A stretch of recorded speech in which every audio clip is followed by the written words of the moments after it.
And most successful companies share one thing: they develop their people. The Success Launch Point makes it simple with on-demand courses, live coaching, and a thriving professional community. Your team will gain confidence, sharpen skills, and deliver more value, while staying loyal to the company that invests in them.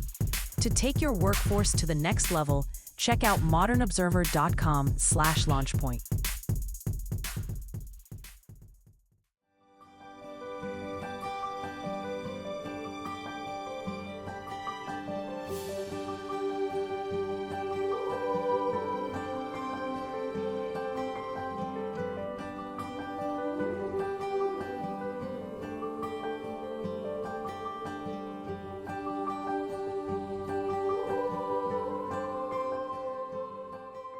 We are lighting the candle, a world that works. Hi, everyone. I'm Bill Correll, your host and co-host, along with Jan Jeremias, one of my favorite people. The two of us are on a mission to bring a little bit of empowerment to people whenever we can. So as a result of that, we do this podcast, and then we have conversations that tend to go where they go, but sooner or later they come back around or are always kind of in the domain of empowerment. Hey, Jan, how are you doing today? I'm all right, Bill. How are you? I'm good. I'm a little bit flummoxed at the moment. I've been working hard on a project, getting, as my dad used to say, getting nowhere fast, you know? Yeah. Yeah. But I did get some information to kind of break things loose a little bit before I got on the call here. So I'm more or less just kind of letting that sink in a little bit. So I want to just take a moment and just reflect on, well, to date, 2025, in my humble opinion, has gone by faster than any year in my life. It just seems like we started it about a month or two ago. And here we are. I mean, we're less than a month and a half away to 2026, and wrapping my mind around all the things that have occurred, all the things that are in process, it's probably a good time to just take a beat. And after we're done with this podcast, I'm probably going to sit and close my eyes for 15 minutes, put a timer on, and just see how that goes. The stuff with family and friends, business relationships, my new career, what my wife is doing, at her ripe old age. A lot of people are retired by the time they get to where we are. Neither one of us is ready to hang up the dancing shoes yet, if you will. And as a result of that, I think I've got a pretty rigorous schedule, for anybody, let alone somebody who should be, writing letters to grandchildren or whatever it is that people traditionally did when they retired.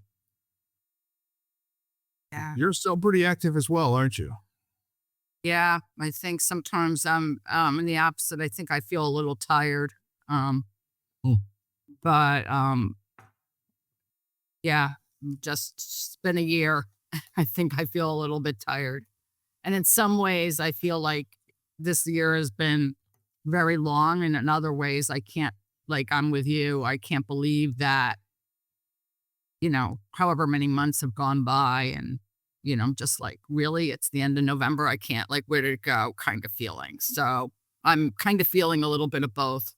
It reminds me of when someone passes and then all of a sudden you realize, like my dad, it's going to be 3 years. And I'm like, feels like yesterday in some ways and feels like 3 years in other ways, so.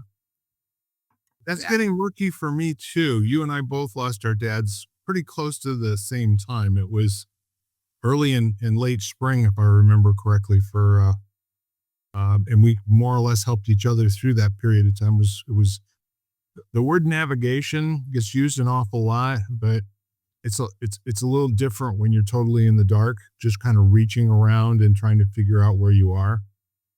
But yes, I have kind of the same starting to blur in terms of my relationship to how I felt, all the other things that were going on at the time. And it does kind of tend to run together just a little bit, don't you think? Mm-hmm. Yeah, I mean, I think it came to mind because last year, at the anniversary of his death passing, it was very hard. I know I was by myself. And I said to my mother when she was here, I said, I'm not going to be by myself this year. Like, I want to be with you. I don't want to be alone on that day. Right. And I think that, in some ways he's still so much here, obviously, because I think about it. But in other ways, I think the finality of it always kicks in. And also, I have a friend who lost her mother this weekend. So this, 4 days ago. So I think I'm thinking about it a lot over the past few days, Yes. because all of a sudden it was reminding me of that whole situation. And I got into a conversation with a friend of mine we both have our fathers both passed around the same time that your father passed, Bill, too. And we were talking about that generation and just the difference. Like, there is this, I guess, because I spoke to my mom, and my mom has been back home now for like a week, and she's like, yes, I went through all the mail and I organized it, and I have a pile of stuff that needs to get addressed immediately. And I'm thinking to myself, like, I want to be her when I get to be her age, like, kind of thing. Like, this very much like, I'm here, and and I have, like, these are my tasks, or this is what I need to do and get it done, and kind of attitude. And so, yeah, always very. So she said to me, my friend said to me, because her mom's the same way. And we said, very interesting. Like, it was very much that generation of Yep. like, you didn't expect you didn't expect anything. Like, getting anything was like a gift or a blessing. And you would sort of, like, you didn't think you were here, you had a role to play, and you did that role. And it was just, I don't know, there's a very kind of, a very, very, kind of a strength type of energy Right. that I feel like, I don't know how many people have nowadays. It's interesting, you know, all of the things the words that we use and how we language different things. And just for conversational purposes, how old is your mom? My mom is 89. 89. Yeah. And my friend's mother, who I was on the phone with, is 91. You know, it's ridiculous to think in terms of the way we've been raised. My due date for all of my life has been somewhere around 65 for good reasons. My family on both sides, the men have never been healthy. And, literally, we had, I would say, my grandfather passed when he was 66. And that was a lot. Both of his younger brothers passed before him. And then my mom passed at 79, and that was quite a while ago, 13 years ago. But the thing is that between we had a thing called Huntington's disease in our family, and I've lost many relatives as a result of that. And so we didn't know until my mom was in her 50s, and there was actually DNA testing that was available by then, that we found out that we did not have that gene, okay, or the active portion of it.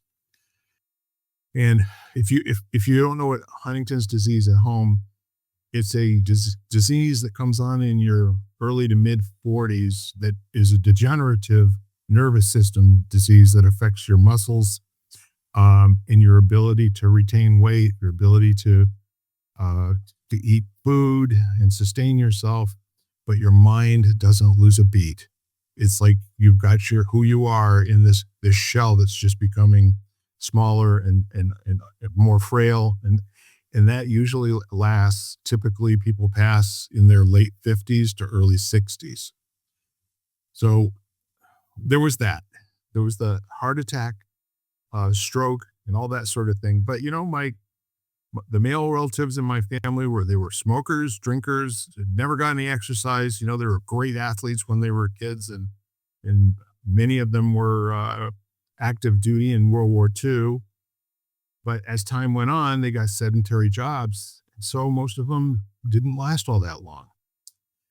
I think the last thing too, this is not going to be something that everybody can understand in listening to it, but if you're of a certain age, we had a nuclear threat hanging over our heads. We, in school, went through these exercises in grammar school called duck and cover. And what that was to put your head under your desk in case if the siren went off, as if that were really going to do anything at all. So no matter how much time went by and how many different things happened, and then when, the Reagan era came and we signed all the documents and, put a detente and what have you, and we're not going to have a nuclear war, guys. That trauma lives in our body, for our entire lives. So there was all of that. And so I was kind of raised with, if you make it past 65, you're going to be in the bonus round. It's rarefied air in terms of our genetic structure. Well, it turns out that most of the things that happened in our family were not of nature. They were of, the surrounding environments and bad habits and that sort of thing. So I made some choices early on, not to smoke, to drink moderately, in some cases, and at the same time, get a little bit of exercise and kind of take care of myself a little bit. So I'm in pretty darn good health for somebody who's been through all the things that I have, and I'm not on any patent drugs. I'm not on any prescriptions or anything of that nature. And my dad made it until he was 88 years old. He was actually 2 months to the day prior to turning 89. But he could have gone on for a long time, but he fell and broke his hip. So I say all of that to say, here we are in November of 2025, and this year has just rocketed by. And I just wonder, are there people who are attempting to slow things down? And how do you go about doing that if you can? Yeah, I think about that a lot. Spoke on Friday about stillness and basically slowing down for moments and,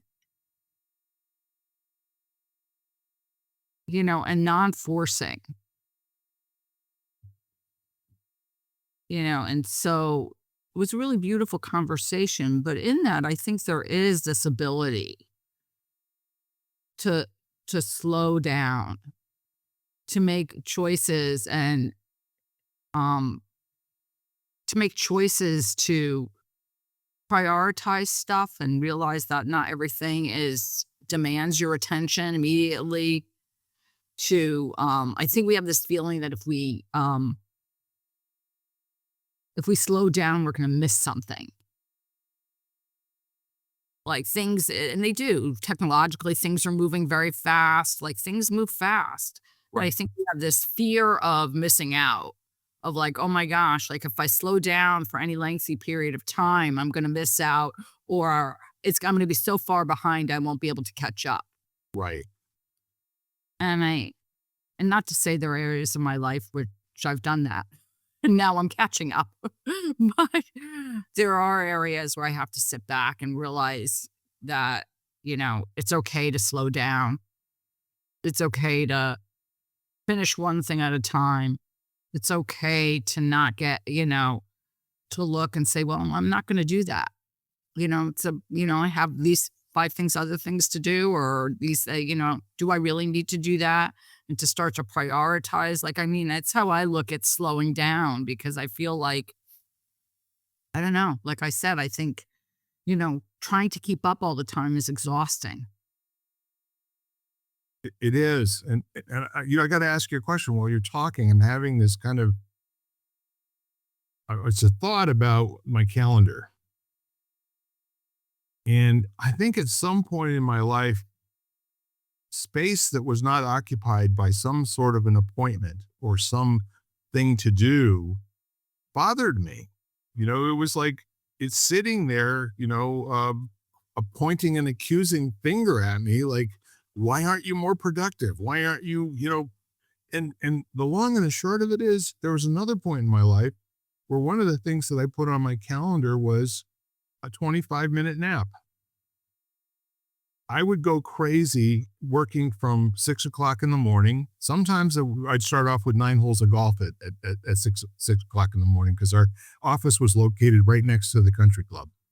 And so I'd be the only one out on the course. And then at some point, the sprinklers would go on and off. And then the guys with the, trimming and mowing stuff would show up. And then I'd go back to the office until about 9 o'clock. But typically between 9:30 and 10 o'clock, everything was clear on my desk. I didn't put things on my desk to just have them there and stack them up, but I would take my shoes off and I had a pillow and I crawled up on top of my desk and I put the pillow under my head. And then I just tried to see if I could go to sleep for a half hour. And in those days, I could tell somebody out in the front office, please come wake me up in a half hour if I'm asleep, if I haven't come out yet. It was so revitalizing and so fulfilling. And the days that I never got to do that, because most of the time I would be going until 7 or 8 o'clock at night. And I think about all the things that I missed out on, the family events. And, I actually was so busy working in my business, I had tickets to every last one of the Yukon Final Fours for all the women and all the men from about 1995 when the women first started going up until about 2004. And I gave them away. I didn't go to St. Petersburg. I didn't go to Houston, Texas. I didn't go to Denver, Colorado. I didn't go wherever it was, right? And I think to myself, what are my choices going to look like for the next 20 years? Because I'm really planning on seeing if I can beat your mom, okay? Mhm. And my dad. Yeah, I think about that a lot. I think about, I heard myself saying to myself a few weeks ago I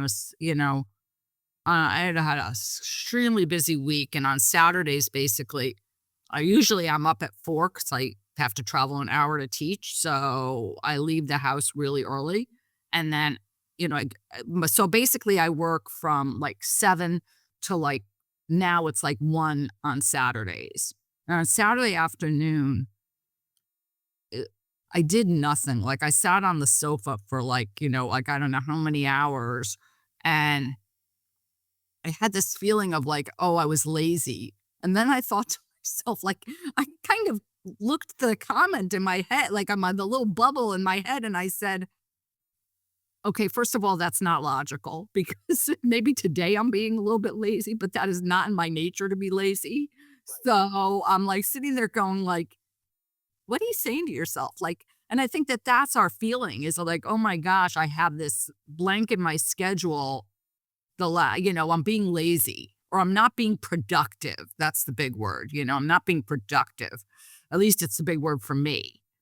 And then I have to step back and realize that, oh my gosh, like, it's when I jam pack my schedule and I don't move from my computer for 6 hours. First of all, my body is miserable because I'm so stiff that I can't move afterwards. Second of all, if I don't schedule in time to if I don't even have a time to go to the bathroom, to be like whatever, to take a restroom break, I'm like, who's making your schedule? I make my own schedule. And then I have to start to examine what's that about really? Like, what do I equate that busyness with? What is that busyness what am I trying to accomplish? What am I trying to escape from, depending on my disposition and what I'm going through emotionally? Like, is it a bypass of trying to address the deeper calling or the deeper need that I have? And I've really begun to look at those things of okay, what is this? What's this really about? Busyness does not mean, depending on how you're busy, doesn't really mean that it's not a measure of success. It's not a measure of your worth. Interesting. Yeah. But that's where I am because I'm with you, Bill. I used to look at a blank in my schedule. I'd be like, oh my gosh, there's empty space. Yeah. What am I missing? What am I getting behind on that I'm not thinking of? And you know what I'm reminded of someone when I was taking music, something along the way in my life basically said, it's not the notes that make the world powerful in terms of music.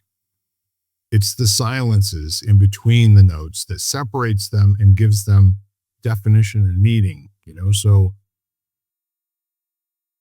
if you think about that for a minute, when I guess there's a way you could look at your calendar and basically go, that white space is my time to really kind of connect, my time to think things over, my time to absorb all that's come in that day so far and kind of plan out a little bit where I'm going by the end of the day.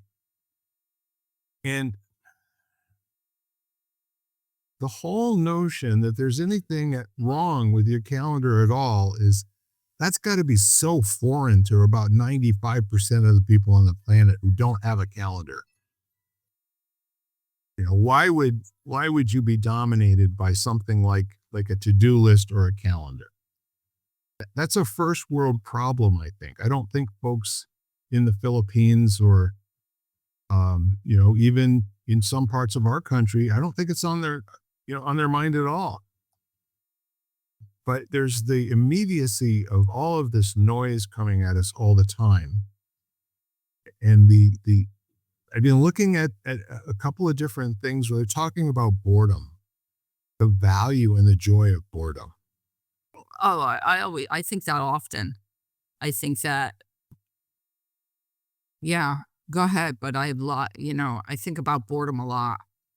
Well, the thought is that we're so occupied all the time, the fuse gets burnt to the short bits and it never gets a chance to completely go back out to a full fuse again or choose to do something entirely different. So what does boredom mean? Boredom means there's work going on, there's occupational stuff, there's an opportunity to do something with your time, and what you're choosing to do is to be bored. And in one perspective, it's a luxury to have boredom the way that our culture works these days. Pretty much frowned upon. I mean, when was the last time you had somebody in a group just announce all of a sudden, I'd like to come back here again next week, but I'm bored. They don't say that out loud. They just don't come back. And they might not even identify with the fact that while they were there, they weren't engaged in a way that made them feel the normal stimulation that they get when they're listening to TV or have their iPhone in their hand, scrolling to see what the latest social media stuff is or what's going on X. So one of the people I've been listening to says, schedule boredom at least once a day. Mm-hmm. Yeah. Interesting that you say that because I realize that it's not necessarily boredom, but I committed I was going to do something like 20 minutes of creative, something like sort of a day in the mornings. And that just hasn't worked in my schedule with Tonka not being well and the fact that most of my quality time, if I have a quiet moment, I want to be with him at the moment. So I've switched it to kind of just sitting with him in silence. So basically meditating with him or sitting with him in silence. And there's something about the silence that goes to me with like boredom of not having that outward noise to distract me. And I think of boredom like, when we were kids, we would say, oh, I'm bored. And, my mother would tell us to go do something, find something to do or whatever. But when you were bored, you were also the most creative. You were the most, you had a moment to think and then all of a sudden you would do something that would be totally different. Because obviously whatever you had around you wasn't doing it for you, like you said. Yeah. Whether it be the toys you had at the time or it was, whatever it wasn't exciting you. And so then all of a sudden you would like spend a moment of like being bored. And at that moment you would sit there and say, oh my gosh, I'm going to grab my paints and paint, and paint, or I'm going to go outside and collect whatever, do this, or I'm going to, I think we would get so creative and so innovative. Yeah. That's why I think boredom is so valuable. I mean, when you fill your time and your space with whatever, whether it be necessary stuff or unnecessary stuff of like distracting yourself by binge watching or gaming or, playing on your phone, which I'm more than guilty of, then all of a sudden you're like, okay, you're not bored, but you're also, I don't know, you're escaping, you're not thinking, you're not present. Yeah. The thing that I'm hearing in all of that is, for instance, most of you at home, when you listen to our podcast, I'll bet you a nickel that 20 times during this hour, you're looking at your phone or you're glancing around to see if you've got any mail or there's something else coming in. But when you notice that you're losing interest in what's going on in front of you, that's like the doorstep of boredom, where you immediately have to fill it with something, some kind of stimulation. And sadly, in our cultural environment today, the stimulation is just so high. It takes a lot more than the usual to give you that, like there's a difference in a high that you can experience where the endorphins kick in and all of the other things that go along with being happy and really having some joy. And so what you're really doing is kind of numbing yourself to the opportunity to sense the ordinary in a particular way, in a way that you could actually be amazed by it. And if you think about when you've been asleep and you get up, how much more difficult is it to really find something that let's just say that engages your emotions and gives you a very strong reaction, as opposed to at the end of the day, when you're tired, you've done it all, and people still won't be quiet and let you have 5 minutes to yourself, but all you have to do is another hour of work and then you can get the hell out of here, And part of your distraction is thinking about what it's going to be like when you're not here, kind of creating that, or thinking about what didn't work during the course of the day, and pretty much zero time going into, let me just appreciate where I am right now. Let me just appreciate what's going on here. Let's just take a minute and just kind of let this in. There's neat stuff going on with the clouds in the sky. I mean, the sun's in a really neat place. Oh, by the way, I see that I've got this age on my lampshade where the material's starting to separate and I can see the light bulb through it. Oh yeah, by the way, that lampshade is over 150 years old. It's like we don't value the mundane. We don't value what we consider to be the norm.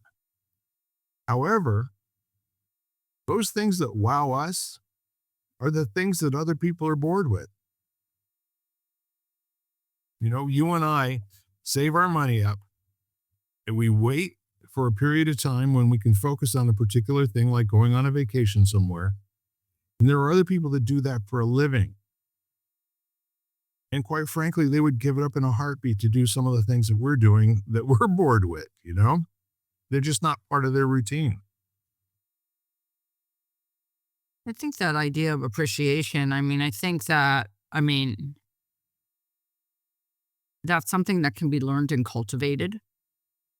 I think you can train yourself to look some people, let's say, do it automatically.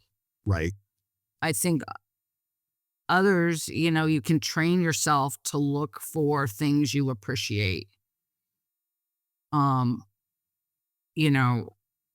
was listening to someone who was talking about her kids, and she was saying that when her kids were really small, she would actually send them out when they went to school that day, and she would basically say to them, like, their job was to find something that was like awe-inspiring or something that was, making something ordinary the extraordinary, like something in their way. And they had to come back and report to her every day. Like that was their had to come back and tell her what it was. And she was commenting that now, even though her kids are grown, they still text her those things. And I thought, one cool practice to like instill in children to go out into the world and look for something that's basically amazing. And that amazing could be the way the water like reflects off of a spider web. Yesterday I was sitting with a cup of tea and I was looking and we had that, I don't know, here we had like this torrential downpour for about 5 minutes. And then it stopped, and the way the water, like the sun was coming through the water and made like, you could see it was like almost like sparkling after that. And I was just staring at that, and then, but you have to be open to notice it. But I think you can train yourself to look for it too.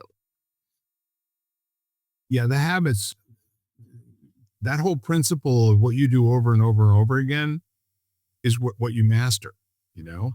Hmm. And sometimes mastering the mundane is what makes life work. You stop and think about people who, for instance, in complicated jobs, doing the minuscule task work is something they race through and don't actually understand or spend the time to really do it well. And that's usually what they hire people, to do in place of themselves because they can't stand doing it. But as life goes on, it's kind of a kind of a funny thing that I've noticed with a bunch of different people. When my wife, for example, was much younger, there were certain things that really didn't appeal to her, and she spent most of her salad years and then beyond in an office, being a crackerjack clerk, secretary, assistant to the vice president of a bank, et cetera, et cetera. When she got to the point during COVID that she was looking for another job, she didn't want to go find something like that. When there was an opportunity to go outside and go door to door, helping to complete the census, that appealed to her.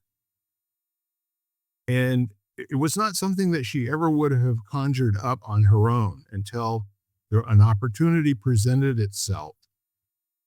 And she went to an invitational screening to see what the job was going to be, and with a group of people. And so from there, when it was over, she had what I called postpartum symptoms from no longer being a census taker and moving all over the New England area, trying to find people and get questions answered. And then she, in December of 2021, started working as a part-timer at the post office. Now she's coming up on 5 years next month. That went by in a flash. She loves it. She's engaged. Her job requires that she be paying attention all the time. There are upsets. There are things that don't go well. There are trials and tribulations. But for the most part, she loves being autonomous. She loves having a situation where no one's looking over her shoulder. And she doesn't mind coming home tired and napping in the chair in the evening or sleeping in until 10 o'clock on her next day off. These are the things that her trade-offs. And, it occurs to me, although selfishly, I'd like to spend more time with her when she's sleeping, but I'm in awe of her ability to have found something that really lights her up. Hmm. And I think finding a situation where you can get some support in doing things that don't seem they seem eccentric, to most of the other folks that you run with. And, she's been a professional woman all of her life. She's well educated, master's degree, et cetera, et cetera. And she likes working with her hands and talking to people and making people smile by handing them things.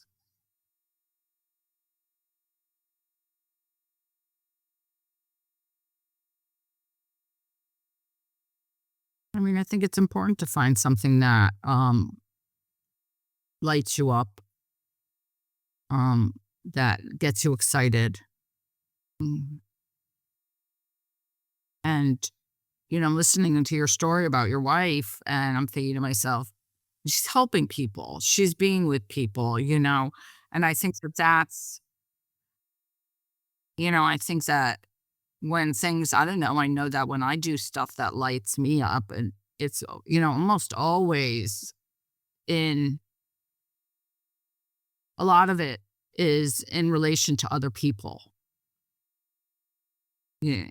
So if so it is that feeling of like being able to help someone. Yeah, that's immediate, isn't it? Over and over and over through the days. She has close to 500 mail stops on her route if everybody gets mail. And the truth is, some days she gets flyers or other flats or whatever, um, where she literally does have to stop at 5 mailboxes and put something in them. And that's in addition to getting out of the truck and taking stuff up and delivering it to the door. But I'm dwelling on her for a moment because the juxtaposition is that she spent probably 10 or 12 years um, being actually in pretty much semi-retirement. A few days a month doing reports for the state, federal government for my business, um, but really didn't have to do a heck of a lot else. And now this is the biggest thing on her schedule. Her primary responsibility is to make sure that the mail gets out when other people call in sick. So as a result of that, instead of working the original 2 days a week that she was supposed to, over the last, I don't know, actually 2 years more or less, but most of this year, she's worked an average of 4 to 7 days. She went over the last 60 days, she had 3 stints where she didn't have a day off in 16 days. I call that a young man's sport. That's the way I used to do stuff back when we didn't have 2 sticks, to rub together. The overtime was bankable money, and the straight time is how we paid our bills. Yeah, I mean, I think that and some of it I look at, and maybe I'm wrong. I mean, I think it depends on, I don't know, like where and at what point you start doing that. I think that, maybe I'm feeling my age these days. Tell me about, I mean, that's an important sentence you just said, in my humble opinion. Well, I think that I look and um I get I got a lot of advice from a lot of people, because they're always like, "Oh, you have so many great skills, you should do this. You should make this a career, you should add this to what you do," kind of thing. And I look at them and I'm like, maybe I could have done that 10, 15 years ago or 20 years ago when I first started my business. But at this point, there are only so many hours in a day. And I don't really think that I have the energy at this point to do that. Right. That's what I'm saying is like, and I'm not saying that I'm not, I'm good at many things, but at some point or another, I have to say, okay, well, you know what, you know, so I think that that's what I'm trying to say is I think that, sometimes it comes, not to say that people, it comes at a point where I don't want to say it's too late, but it comes at a point, it's just not the right time. So the sentence that I asked you to expound on is something I hear a lot, and I'll quote what I think I heard you say, and maybe have a couple of things to comment about that. I guess I'm just feeling my age, and I think there's layers there, in terms of, am I feeling it physically? Am I feeling it like, do I need to refocus on something that I'm really good to add that into what I'm doing? Or should I be where I'm, in life selecting things to put down and stop doing? you know? And how much time really goes into examining how we feel on a daily basis so that we could take appropriate action. And from my own perspective, I know that there are habits that I need to form to be able to do what I do for a living now well. And I'm satisfied with not knowing how to do it at this particular moment. And this is the first time in my life where I can tell you that I really was not champing at the bit to figure out how to routinize something or, put everything into a plan. That's a little disorienting. I've never operated this way, Jan.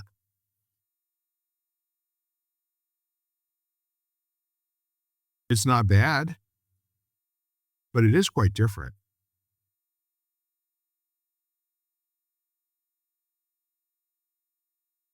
So the comment is, what you do infrequently rarely creates a habit. And the distinction of habits is what you do over and over and over again. You have the effect of approaching mastery, if you will. Those are those things that become automatic that you can do in your sleep. That when you first started, it felt like you were putting on somebody else's shoes. It didn't fit. It felt really awkward.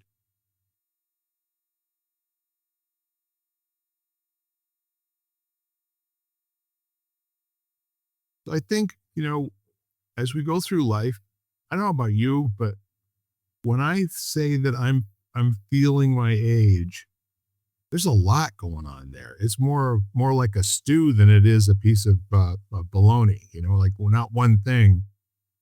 There's a lot of thoughts going on there. There's the thought of, again today I heard about somebody else passing that was unexpected. Again today I heard about somebody else who just had an achievement in their job. Again today I heard about a relative that had a milestone in their relationship and married for 40 years or 50 years or something like that. And all of these things kind of bring to mind my own temporality. Where am I really in the continuum between birth and, what comes next? I don't think about what comes next all that often. Simply because I don't have a reason. I just don't. I used to, but I made it past Huntington's disease. I made it past the nuclear holocaust. I made it past, having a stroke or heart attack by the time I was 50 or 60 years old. Those aren't the things that I worry about anymore. I did look at my life for a long time as if there was a sale date. And that gave me an urgency. And so I used that urgency probably to accomplish a heck of a lot. Focusing in one particular area, as I was mentioning before, probably being involved in far too many diverse things. And at the same time, not really fully appreciating, understanding, and absorbing and being in the middle. It was more like consuming than enjoying. Does that make sense? Yeah, I mean, it seems like there wasn't what I want. It was almost like crossing off something off of a to-do list versus appreciating the moments. Yeah.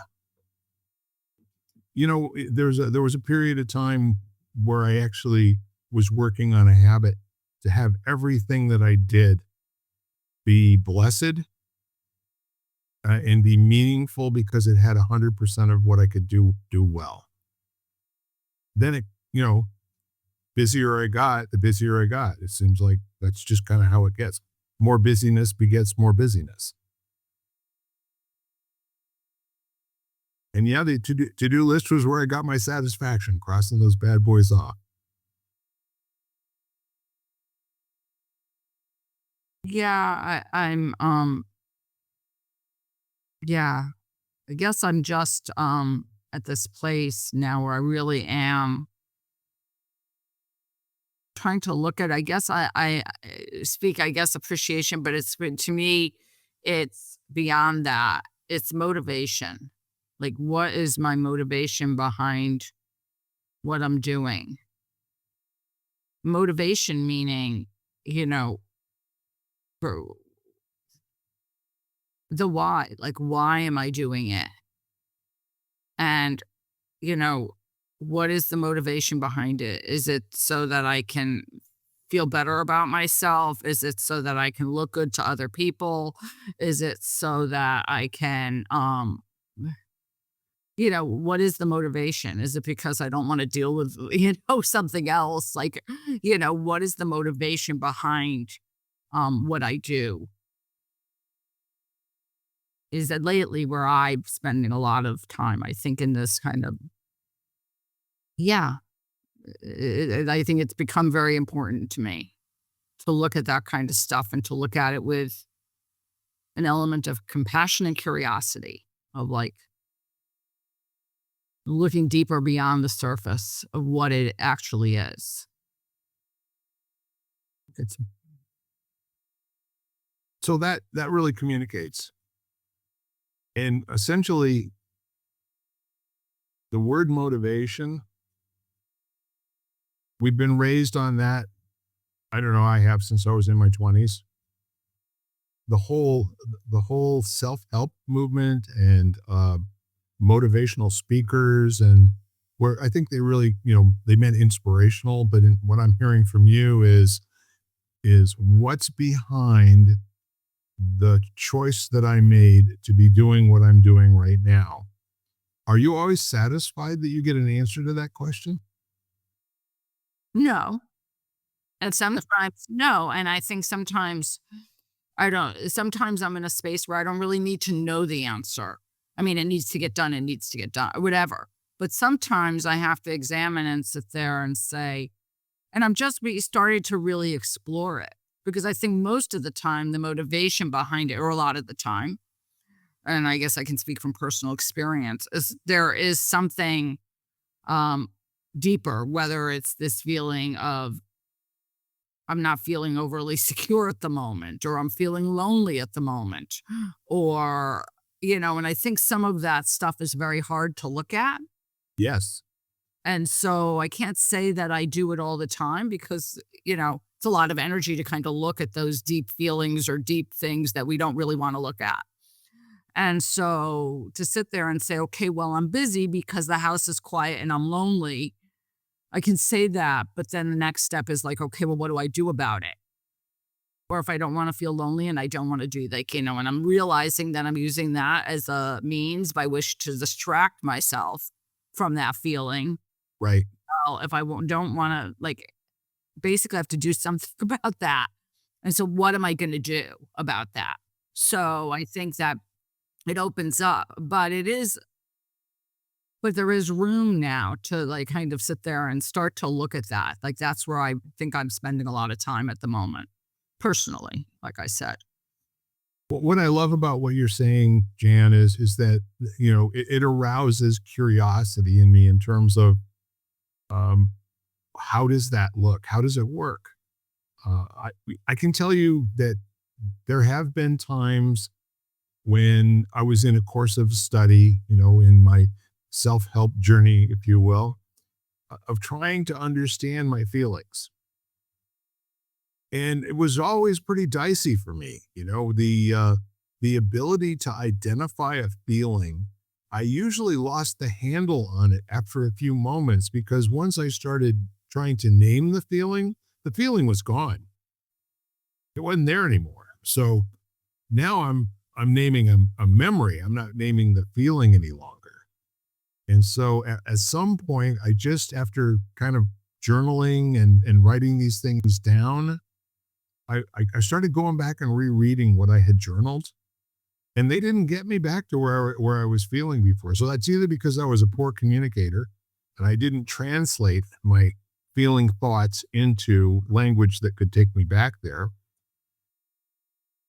or there's something about feelings that are temporary, fleeting, and really hard to duplicate or replicate. And when that goes on, I almost wonder, I guess the need to understand what a feeling is satisfied by making a decision of what you're going to do next, maybe. And also, I think that for me, like when I start to, if I can get to a place of like, what does this, like to bring it into a sensation, like a Yes. physical reaction,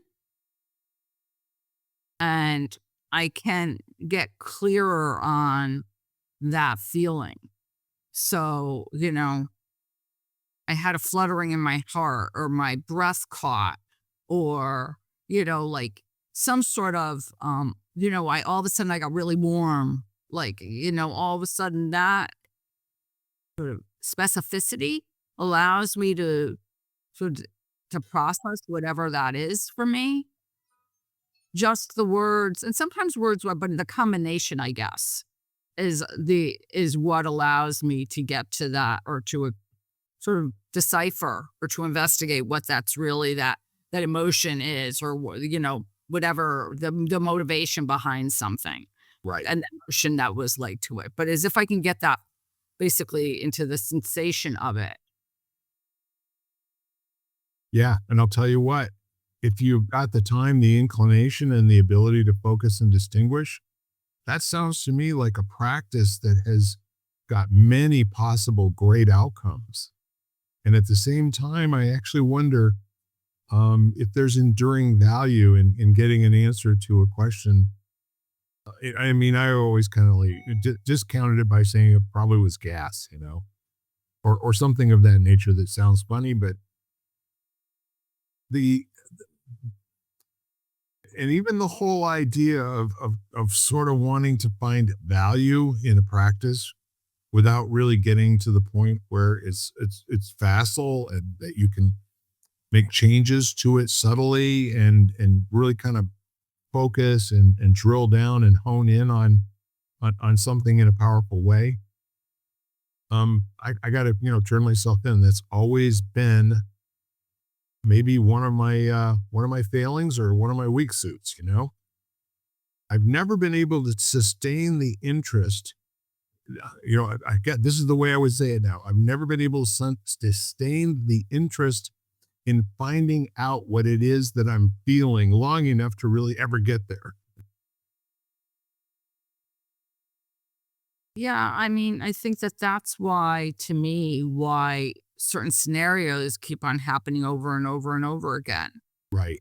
I think and that's why we get them. And if we're willing to look at each, at all those similar situations, then we may have time to get an answer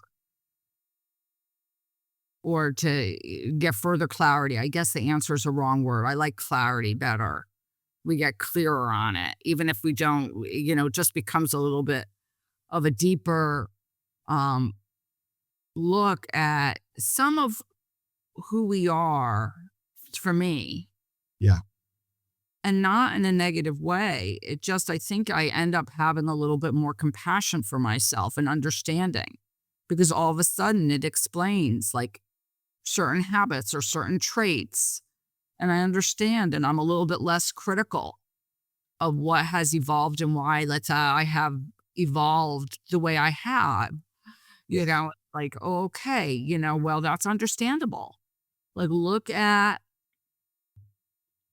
that situation. Well, it kind of makes sense that this is the way you would react or you would distract yourself because it was painful. And even if that's enough, but I think I look at it in this kind of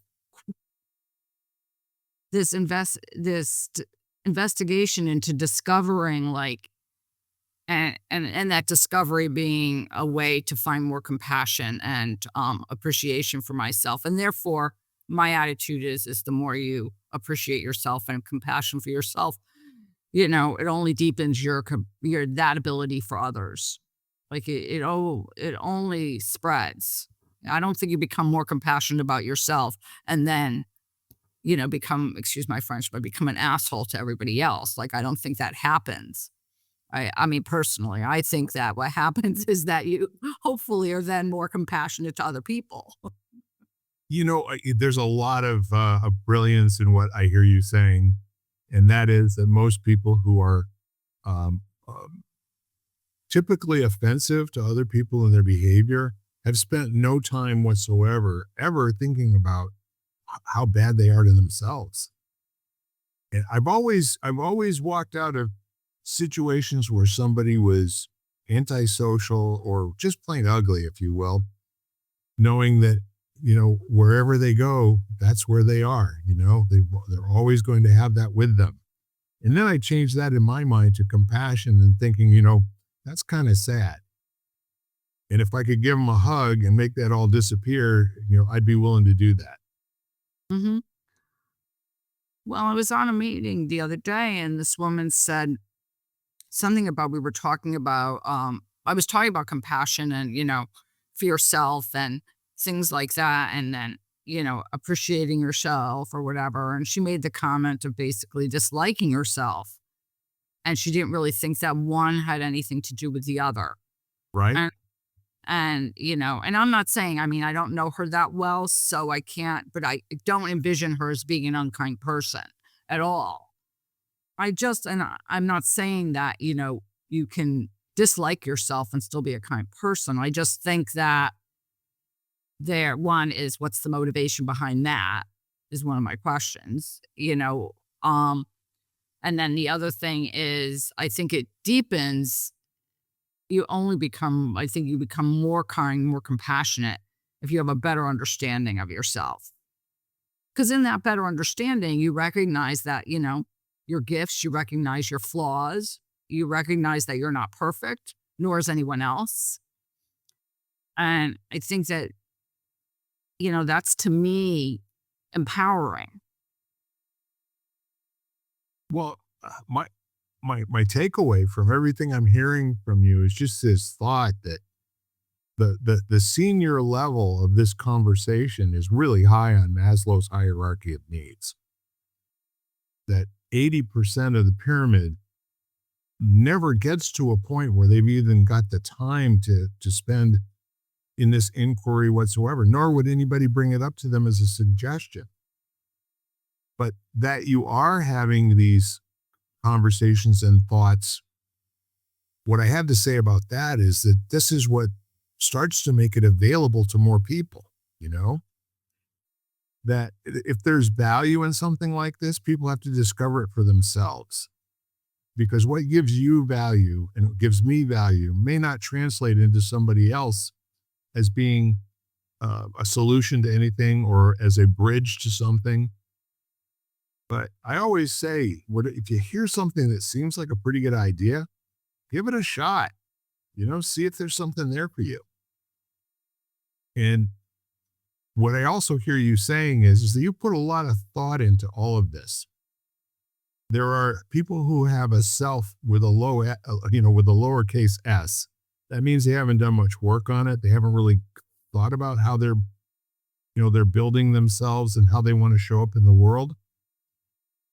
But one of the things I like about being around you, Jan, is that this is something you've spent most of your adult life being aware of, looking into, discovering, asking questions, being really, really curious about. And I think that inquiry that you've been on, when you share it, especially when you share it with me, I can talk for that. It gives me a couple of different things. It gives me hope. And hope means that, if you think there might be something out there in the future, it's always good to hear where other people have had experience and success in it so that it starts to look like a journey that's worth your while, right? And not just a fool's errand. And I think the other part of it is I've long time for a long time said that no matter how much we try to understand other people, in the end, all we do is learn more about ourselves. Simply, I can't be in your body and hear your thoughts. That's never going to happen. Mhm.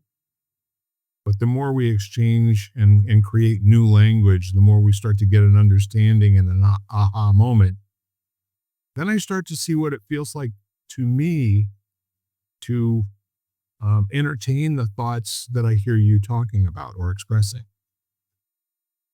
But the whole notion of being a kind person with the motivation of being that way to yourself first and then to other people, I think that's going to translate into some people's listening. I think there are people out there who are going to say, yeah, I get that.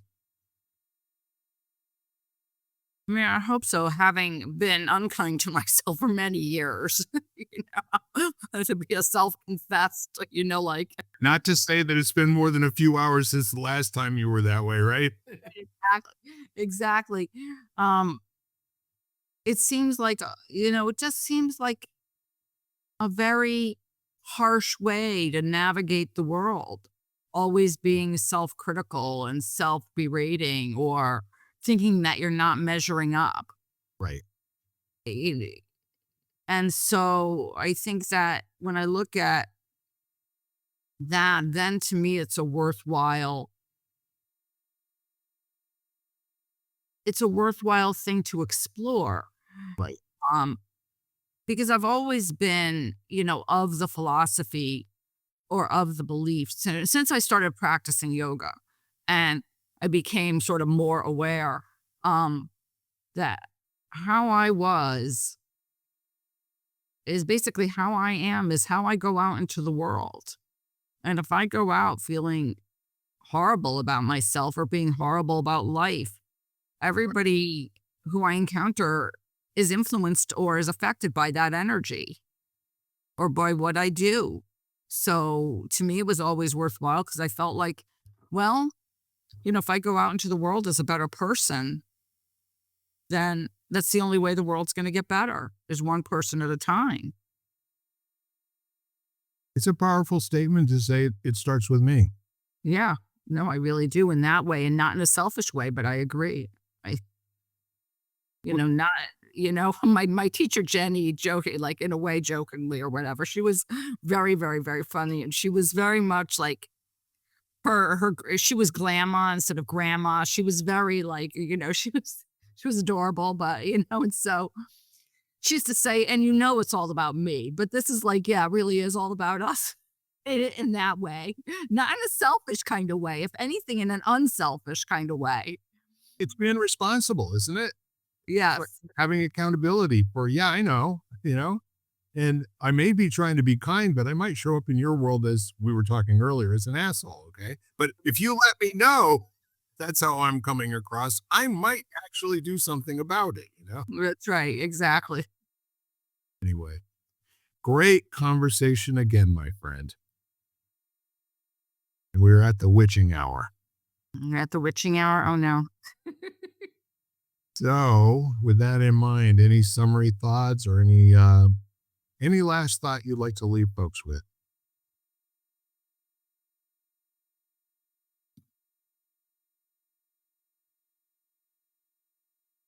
I'm reminded of a story of one of my teachers who came in to teach one day, and she said that she had had this horrible morning, and it was her demonstration, or what she believed was her demonstration of how she was influenced, like her environment, the people who she was with.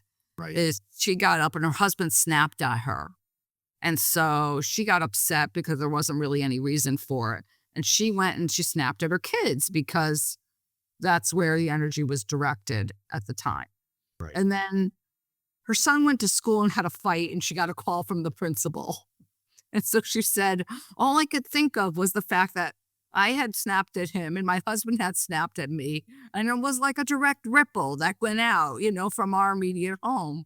And I remember hearing that story. And then all of a sudden, it was kind of one of the stories that kind of how I show up is, influences everybody who was around me. If I go out and I thank people, in the grocery store, or I, cut someone off, that is affecting. So just maybe check in with yourself would be my advice to everybody. We'll check in. Sounds like good advice to me. So I think with that said, I will leave our folks at home with an invitation, and to you too, Jan. We all have people in our lives that we know, like, and trust. We love, as a matter of fact. And those are the folks we should reach out to, or could reach out to, and will you reach out to, and just let them know that your world works because they're in it. And if they ever need you at any time, night or day, that you'll be there for them. And tell them to test you. Tell them to just try it. Like they used to say on the Alka-Seltzer commercial, try it, you'll like it, But I think in the meantime, we're all here for each other.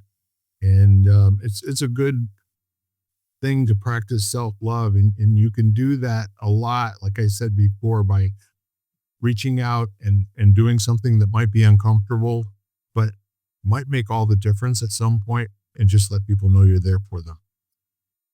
Anything else, my friend? Nope, that's it. All right. Well, thank you, Jan Jeremias, for accompanying me in these conversations. I really do love it. We are lighting the candle, a world that works. And I will give you this entreaty, which is go out into the world and live your most fabulous life, and then please come back and tell me all about it. Bye for now. Bye-bye, everybody. You've been listening to Lighting the Candle, a world that works, part of the Exvadio podcast network. You can catch every episode of Lighting the Candle, as well as the rest of the network, at exvadio.com, the Apple Podcasts app, YouTube, Spotify, iHeartRadio, Audible, Amazon Music, and wherever you find podcasts.